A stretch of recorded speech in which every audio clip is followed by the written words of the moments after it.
This is my old MX Master 3 mouse that I've been using for the last several years. And this is a new MX Master 4.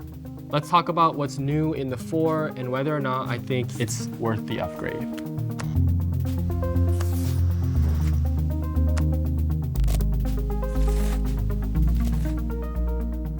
First, we're going to talk about the hardware. Right off the bat, you can tell that it's a little more ergonomic in the hand and it weighs just a touch more than the 3, but it's not a huge noticeable difference. Honestly, the size of the 3 never really bothered me, but I like that the 4 feels a little bit wider in the grip. It just feels a little more comfortable when your hand's resting on it. So it's a pretty minor difference, but what you gain is pretty huge. The extra weight comes from the new haptic panel. It's one of the best features in this new mouse. You'll notice when you compare the two side by side, the 4 has a little bit of a sleeker, flatter kind of line now, and it's a little bit, I guess, lower in height, and the 3 kind of has a little bit more of a curve. I'm not sure yet which one I prefer more, but this is definitely comfortable. One thing that you'll notice right away on the hardware is this translucent edge that they've decided to add to the design for the 4. Although the build is still primarily plastic, this little translucent edge somehow just makes it look a little bit more premium than the previous model. In terms of build quality, another key difference is the new stain-resistant finish. This is going to be a little bit more robust, and we'll see how it holds up over time. The scroll wheels feel awesome as usual, the main and the side. I will say I've noticed that the side wheel feels a little bit wider, and when I compared them side by side, definitely it kind of grew a little bit longer in this new design.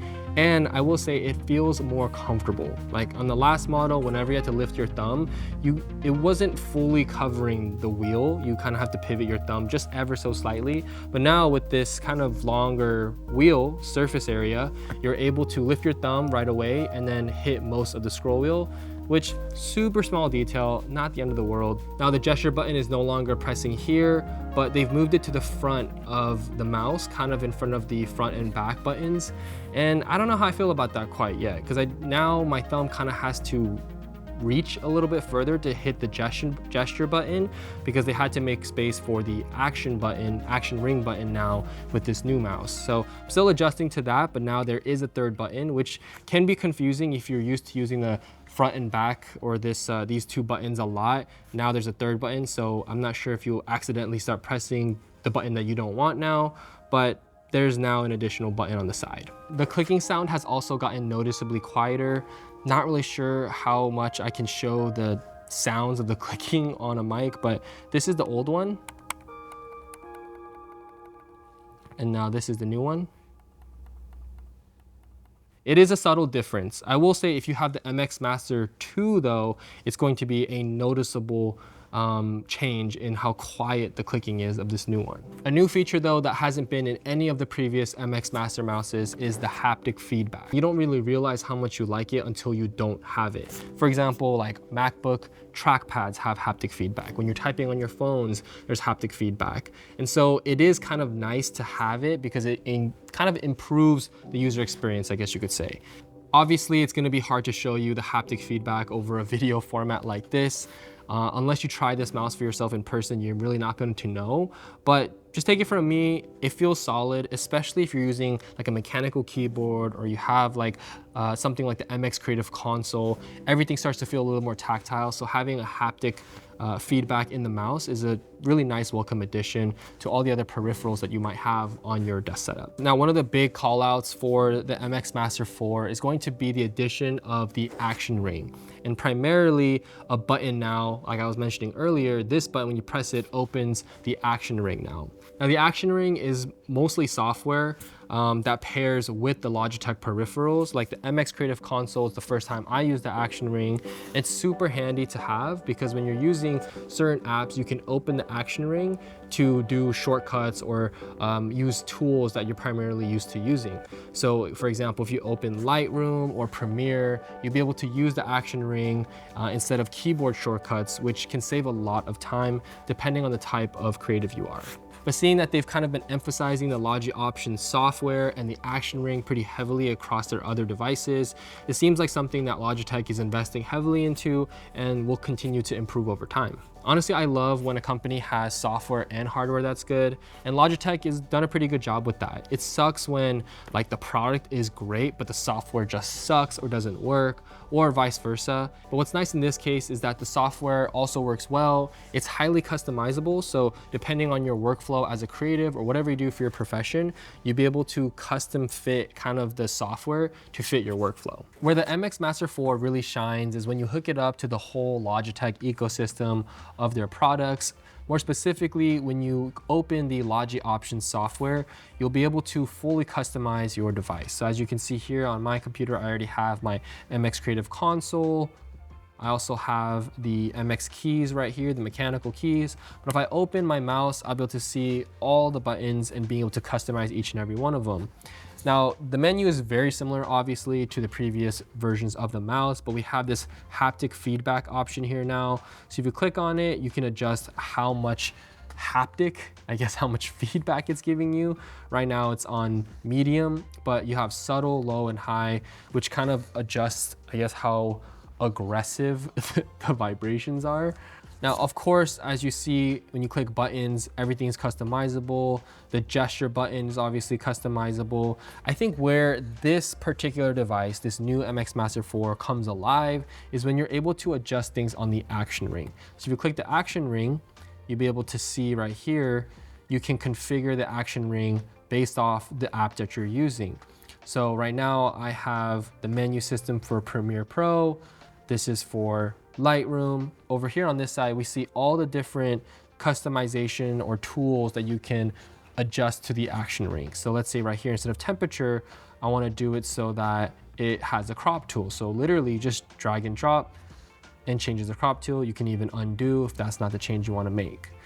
And you can do that for other apps as well once you open the marketplace. Now let's see this action ring being used in an actual software. So I'm going to open Lightroom. So as you can see on my Creative Console, now that I have Lightroom open, it's automatically changed to all the tools that I have set on my Creative Console. And then for my mouse, if I click the action ring, you'll see the menu pops up right here. Let me open it on the white here so you can see. So now when I hover over each icon, there's actually like a vibration happening, the haptic feedback, which is very interesting because I've never felt that in any of the previous versions of this mouse. And so let's say I go to temperature and I can adjust it with the scroll wheel. This is to make minor adjustments. And if I use the side wheel, it makes major adjustments much more quickly, which is super convenient. Let's say I want to adjust exposure. I can use the scroll wheels and then do that. Obviously, you can use other things as well if you have the whole MX Creative Console system.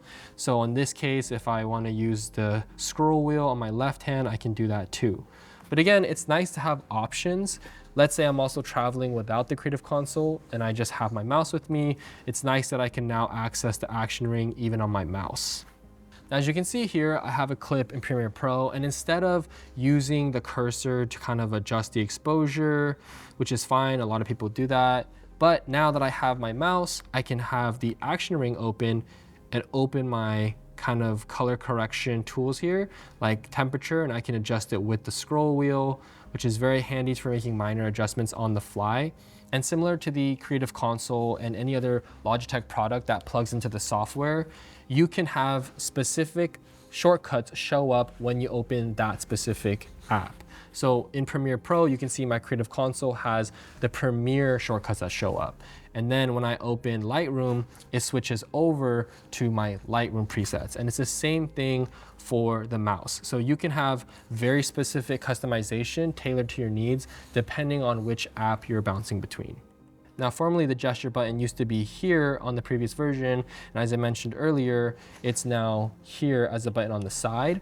So when you press it, it opens desktop, and the forward and back, or these two buttons, are now here. And as you can see in my Logi Options software right here, you can see that it has all the different apps that it's detecting that I can change the customization of the tools. When it comes to the haptic feedback, I will say it feels very different from obviously the previous version that don't have it. It almost feels like you're kind of using a trackpad-like feel with a mouse. The only thing that I kind of don't like about what they've changed with this one is that I find myself accidentally pressing down a lot and then opening the action ring when I don't actually want to open the action ring. So I might have to tinker with that a little bit, but for the most part, it's solid and it works well when you want it to. But I have a couple different things I'm getting used to with the new layout of this version. At the end of the day, is the new MX Master 4 mouse a need or a want? I think the more important question to ask is how important ergonomics and kind of accessing shortcuts in a software is to you in your workflow. Because for me, even when I had the earlier versions of the MX Master mouse, the top priority has always just been comfort. And I've always thought that these mouses were the most comfortable ones that I have come across, and this one is no different. Honestly, I don't think a lot of people consider the long-term negative side effects of having maybe poor wrist form when it comes to typing or your mouse, but it really can do some damage long-term, especially if you're spending thousands of hours a year at your desk. So I think with the MX Master 4, they've made some subtle but impactful changes, not only to the design, but also the functionality. Even if this mouse didn't have a whole lot of software features and didn't connect to the whole, Logitech ecosystem, I think it would still be a great mouse just as hardware itself. But it really enhances the user experience when you're able to take advantage of like the Logi Options software and also being able to customize the mouse to fit your exact needs. So rarely do I think tech falls into the need category. Usually all the new things that come out is a want, but depending on who you are and what type of situation and type of work that you do, this could be a need if the action ring and the software will really speed up your workflow. So if you've had the previous version of this mouse and you don't really take advantage of a lot of the software side, you probably don't need to upgrade. It's just gonna be a little bit more comfortable and it looks a little more premium. But if you've been holding out on a mouse and you want something that is pretty much what I think is the most comfortable mouse on the market and also has good software to make your workflow better and increase speed when you're working and your productivity, then this is a really good option to look at. At the end of the day, if you're watching this and you're interested in having haptic feedback in your mouse, or you have a previous MX mouse version and you're wanting some new features, or just a redesigned finish, the MX Master 4 is worth the upgrade in my opinion. So if you're interested in picking up the MX Master 4 for yourself, it'll be linked in the description. But as always, thank you so much for watching and I'll see you in the next one. Peace.